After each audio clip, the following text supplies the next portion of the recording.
Puji Tuhan, Bapak Ibu Saudara, kali ini kita masuk kepada topik atau tema baru, yaitu hidup bersama dengan rukun.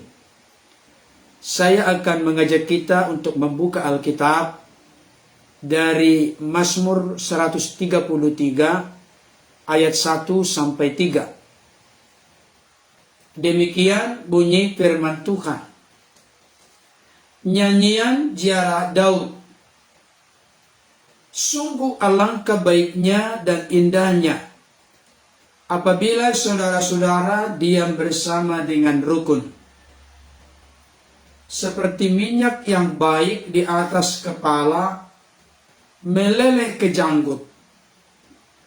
Yang meleleh ke janggut Harun dan ke leher jubahnya. Seperti embun gunung Hermon yang turun ke atas gunung-gunung Sion. Sebab kesanalah Tuhan memerintahkan berkat kehidupan untuk selama-lamanya. Sejauh itu pembacaan firman Tuhan.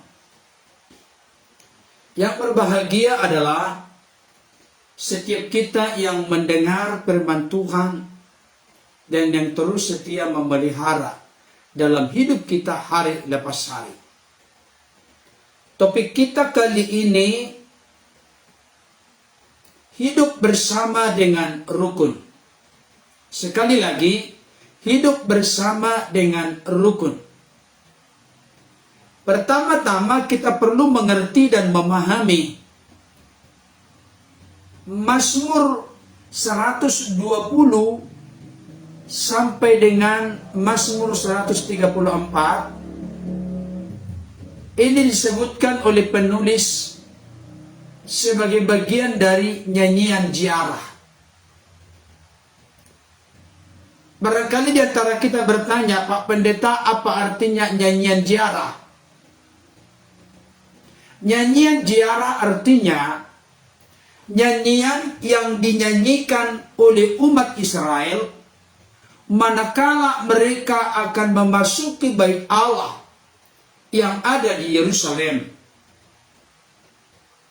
Bapak Ibu Saudara dikasihi Tuhan, dari 15 pasal nyanyian ziarah ini, salah satu di antaranya menjelaskan tentang alangkah pentingnya, betapa baiknya, betapa indahnya, alangkah senangnya apabila umat Israel hidup bersama dengan rukun, damai, dan hidup dalam kesatuan. Saudara-saudara yang dikasihi oleh Tuhan, kerukunan itu terjadi, sudah dimulai saat mereka akan memasuki bait Allah atau rumah Tuhan yang ada di Yerusalem. Artinya, sebelum mereka masuk beribadah ke bait Allah atau ke rumah Allah yang ada di Yerusalem, tentunya beribadah kepada Tuhan, mereka sudah terlebih dahulu membangun suatu kehidupan yang rukun, kehidupan yang damai, dan hidup dalam kesatuan. Saudara dikasihi Tuhan, saya pikir ini menjadi sebuah inspirasi sekaligus menjadi peringatan kepada setiap kita dimanapun berada. Saya mau sampaikan dengan tegaskan saat ini. Kuasa dari ibadah kita kepada Tuhan di gereja kita masing-masing itu akan memiliki dampak dan pengaruh yang semakin dahsyat, semakin besar, semakin luar biasa ketika di dalamnya dari saat kita melangkah dari rumah masing-masing sudah didasari dengan kekompakan, kesehatian, kesatuan, kerukunan, dan kedamaian. Ada orang punya pemikiran yang berbeda, Bapak Ibu Saudara. Ketika berangkat dari rumah, sudah gontok-gontokan, sudah sikut menyikut, sudah saling menyakiti, marahan, berselisih satu dengan yang lain. Dengan harapan nanti setelah masuk di gereja, maka aku akan dipulihkan. Setelah itu baru ada kesatuan, ada unity, ada kerukunan. Sebenarnya no problem, tidak ada masalah. Tapi saya mau kasih tahu, ketika kita berkomitmen dengan Tuhan yang telah terlebih dahulu berkomitmen dengan kita, maka akan muncul sebuah perbedaan yang sangat signifikan. Kalau orang-orang Kristen dari sejak start dia melangkah dari rumah, sudah ada kekompakan, ada kerukunan, ada kesehatian. Ini penting Bapak Ibu Saudara. Nah, sekarang pertanyaan muncul kepada kita. Mengapa hidup rukun atau hidup dalam kesatuan itu dikatakan sungguh alangkah baiknya dan alangkah indahnya? Kenapa dikatakan demikian? Dengan kata lain, mengapa hidup rukun atau hidup dalam kesatuan menjadi sesuatu yang mutlak penting dalam hidup kita? Dan hidup dalam kerukunan, kesatuan, kekompakan, kedamaian antara satu dengan yang lain itu dimulai dari keluarga kecil kita. Antara suami dengan istri, istri dengan suami, antara orang tua dengan anak, anak dengan orang tua. Jangan sampai di akhir zaman ini di mana kehidupan manusia yang semakin egois membuat kerukunan, kesatuan, kekompakan, kesehatian, kebersamaan dalam keluarga kita semakin pudar, semakin gersang, semakin lemah, semakin rapuh. Saudaraku yang dikasihi oleh Tuhan, saya ingin mengutip satu pernyataan Yesus yang sangat terkenal.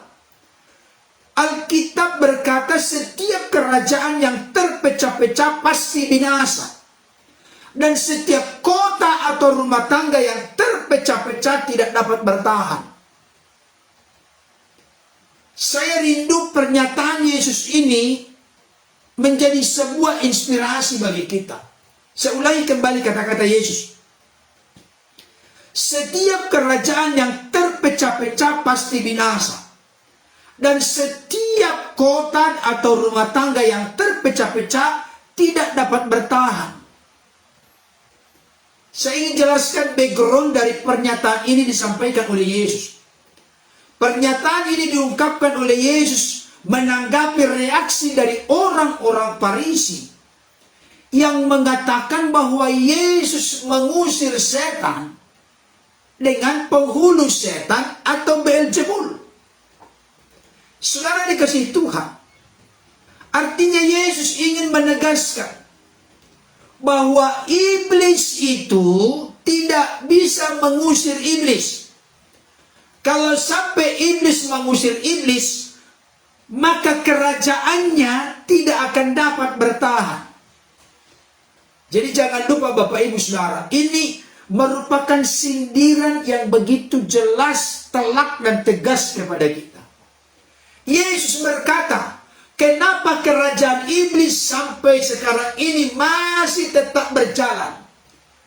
Karena di tengah-tengah iblis, setan, roh jahat, kuasa kegelapan, ada unity, ada kerukunan, ada kekompakan, ada kedamaian, ada kesehatian. Sekalipun semua itu versi daripada iblis, setan, roh jahat, kuasa-kuasa kegelapan.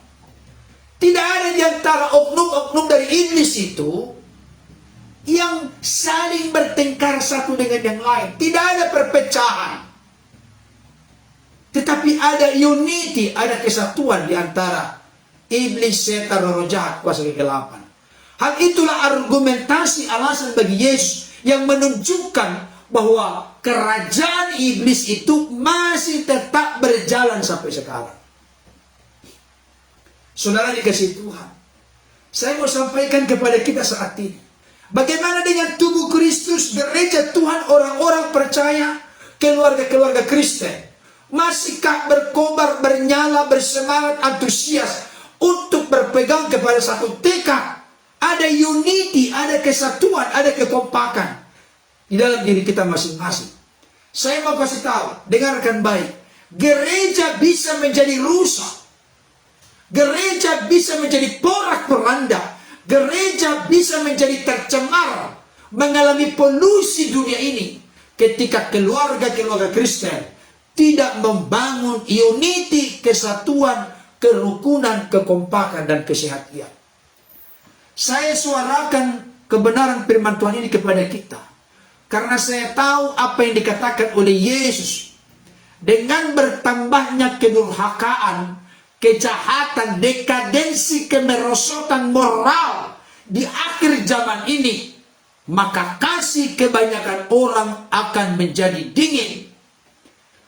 Kalau dikatakan kasih kebanyakan orang akan menjadi dingin, apakah salah satu di antaranya termasuk kita atau termasuk keluarga kita? Saya mau tegaskan kepada kita, jangan sampai kehangatan dari kasih Allah, kasih agape itu menjadi sirna dari kehidupan keluarga kita. Saudara yang dikasihi oleh Tuhan, saya mau sampaikan kepada kita saat ini, semboyan penjajah kita adalah divide et impera. Pecah belah dahulu, baru kuasai. Itulah semboyan penjajah. Itulah semboyan iblis dalam konteks penjajah secara rohani kepada kita masing-masing saat ini. Iblis berupaya untuk membawa perpecahan kepada kita dengan cara mereka satu unity, kompak, rukun mereka.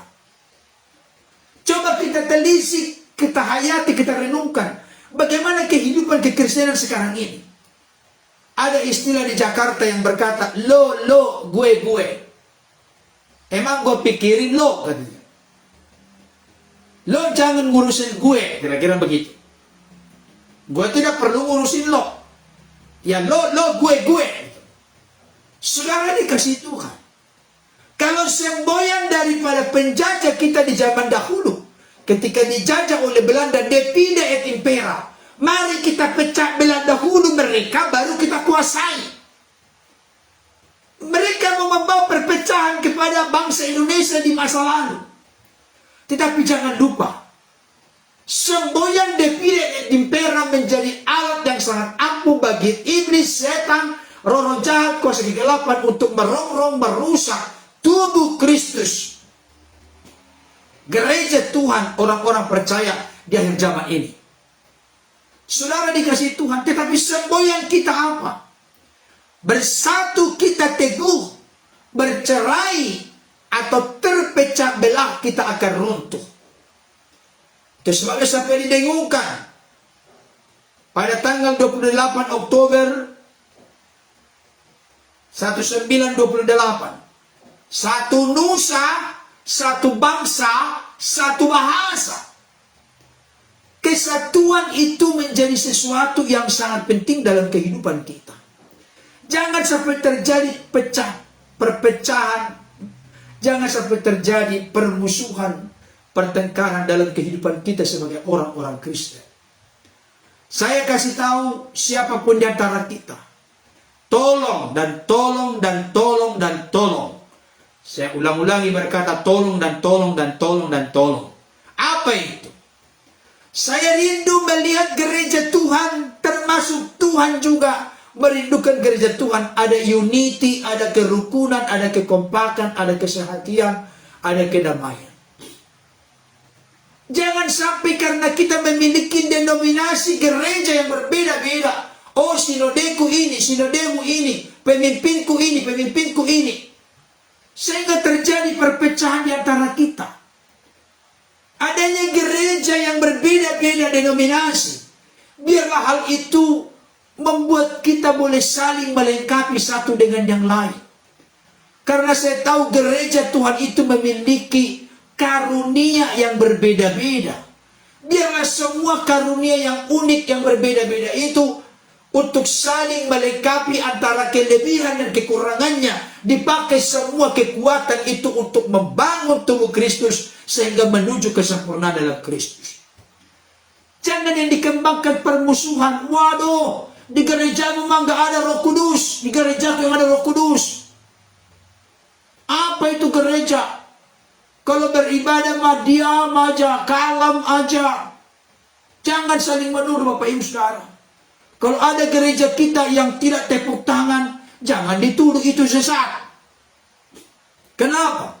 Karena ada firman Tuhan yang berkata, berdiam dirilah di hadapan Tuhan, renungkanlah kasih, anugerah, rahmat, dan kebaikannya. Jadi kalau ada agak kalem jenis ibadah kita, ya silahkan kalau itu selera. Itu kalau ibarat kado Bapak Ibu Saudara, itu bungkusnya. Yang mau kita nikmati bukan bungkusnya, tapi isi dari kado itu. Isi dari ibadah kita adalah kita bersekutu dengan Tuhan.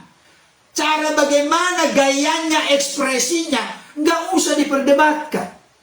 Tetapi segala sesuatu harus berlangsung dengan sopan dan teratur, tertib, karena salah satu dari 9 rasa buah roh adalah penguasaan diri. Amin Bapak Ibu Saudara. Saudara yang dikasihi oleh Tuhan. Jangan juga gereja yang tidak tepuk tangan menuduh orang-orang karismatik Pentakosta. Apa itu ada tepuk tangan di gereja? Apakah mereka mau mengusir Tuhan dari gereja dengan cara di kampung halaman kita? Ketika tepuk tangan begini, mengusir burung dari padi di sawah. Jangan seperti itulah. Kalau ada gereja yang tepuk tangan, itu juga bagian dari firman Tuhan. Karena Mazmur 147 ayat 1 dan 2 berkata, hai segala bangsa bertepuk tanganlah, elu-elukanlah Allah dengan sorak-sorai. Kalau bertepuk tangan, silakan bertepuk tangan sebagai ekspresi dari sukacita kita kepada Tuhan.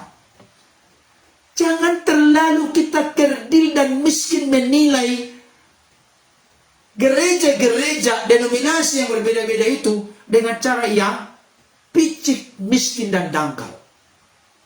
Kalau hal-hal yang sekunder seperti itu yang dipersoalkan, maka saya kasih tahu. Yesus sebelum dia ditangkap, di dalam Yohanes 17, salah satu yang menjadi doa Yesus kepada Bapaknya dalam eksistensi keberadaan sebagai manusia. Yesus berkata, supaya mereka semua menjadi satu, sama seperti engkau dan aku ya Bapa satu, dan mereka pun bersatu, supaya dunia melihat dan mencerminkan kemuliaan Allah dalam Kristus. Itu doa Yesus. Bayangkan Bapak Ibu Saudara, bagaimana kira-kira kalau kita bandingkan kerinduan, harapan, dan doa Yesus ini dengan realita kenyataan kehidupan kekristenan sekarang. Apakah masih ada unity, kerukunan, kebersamaan itu dalam diri kita masing-masing? Saudaraku yang dikasihi Tuhan, betapa pentingnya, betapa indahnya, alangkah baiknya hidup dalam kerukunan. Sampai pemazmur di sini, Bapak Ibu Saudara, penulisnya adalah Daud, menggambarkan kerukunan itu dengan beberapa hal. Saya akan bahas untuk kita. Gambaran hidup rukun yang pertama, dikatakan begini, seperti minyak yang baik di atas kepala meleleh ke janggut, yang meleleh ke janggut Harun dan ke leher jubahnya. Jadi kerukunan itu digambarkan seperti minyak. Tentunya minyak yang dimaksud di sini adalah minyak yang baik, minyak wangi berharga, bukan minyak jelantah. Ibu-ibu tahu toh minyak jelantah, minyak yang sudah pernah dipakai untuk menggoreng ikan, baru disimpan ditampung kembali karena beberapa kali lagi mau bisa dipakai untuk menggoreng di periode masa berikutnya. Seperti minyak wangi berharga. Saya kasih tahu Bapak Ibu Saudara, untuk mengerti kebenaran firman Tuhan kita tahu konteksnya. Kepada siapa firman ini ditujukan pertama-tama? Tentunya firman ini ditujukan pertama-tama bukan kepada saudara dan saya. Kita yang membaca, merenungkan, menghayati, mempelajari saat ini tentu kepada kita. Karena firman Tuhan itu tetap relevan dan kontekstual sepanjang sejarah segala abad. Sampai saat ini. Bahkan sampai Yesus datang pada kali yang kedua. Tapi kita harus tahu firman ini pertama-tama ditujukan kepada orang-orang Israel dalam konteks Yahudi saat itu. Saudara dikasih Tuhan, minyak dalam perjanjian lama itu dipakai untuk penakbisan imam, nabi, dan raja. Oleh karena itu, minyak di sini mempunyai makna yang pertama, mempunyai makna kesukaan. Kalau kita nanti melihat dalam konteks Alkitab, pengertian minyak itu menggambarkan kesukaan. Artinya, akan mengalir kesukaan bagi umat yang hidup dalam kekompakan, kerukunan, kesehatian, dan kebersamaan. Alkitab berkata, sukacita dari Tuhan itu adalah perlindungan dan kekuatan bagi kita. Kesukaan itu adalah perlindungan dan kekuatan bagi kita. Makanya Rasul Paulus berkata kepada jemaat Filipi 4 ayat 4, bahkan di dalam sepanjang 4 pasal Filipi ada 16 kali diulang kata-kata yang identik, yaitu sukacita, sukacitaku, bersukacita, bersukacitalah, dan lain sebagainya. Filipi 4 ayat 4 berkata, bersukacitalah senantiasa dalam Tuhan. Sekali lagi kukatakan, bersukacitalah. Kesukaan. Saudara dikasih Tuhan, saya mau kasih tahu dan ingatkan kepada kita, ketika di dalam sebuah keluarga ada kerukunan, ada kekompakan, ada kesatuan, ada kebersamaan, maka di dalam keluarga itu akan muncul, akan tampil, terlihat keluar kesukaan, sukacita. Kalau sukacita mewarnai keluarga, apalagi sukacita itu bukan karena dapat lotre, tapi sukacita oleh karena keluarga ini ada kebersamaan yang diikat dengan kasih Tuhan, maka keluarga itu menjadi keluarga yang kokoh, keluarga yang kuat, keluarga yang tangguh, keluarga yang berkemenangan, keluarga yang siap menghadapi segala tantangan, masalah, kesukaran, kesulitan apapun, dan mereka keluar sebagai pemenang.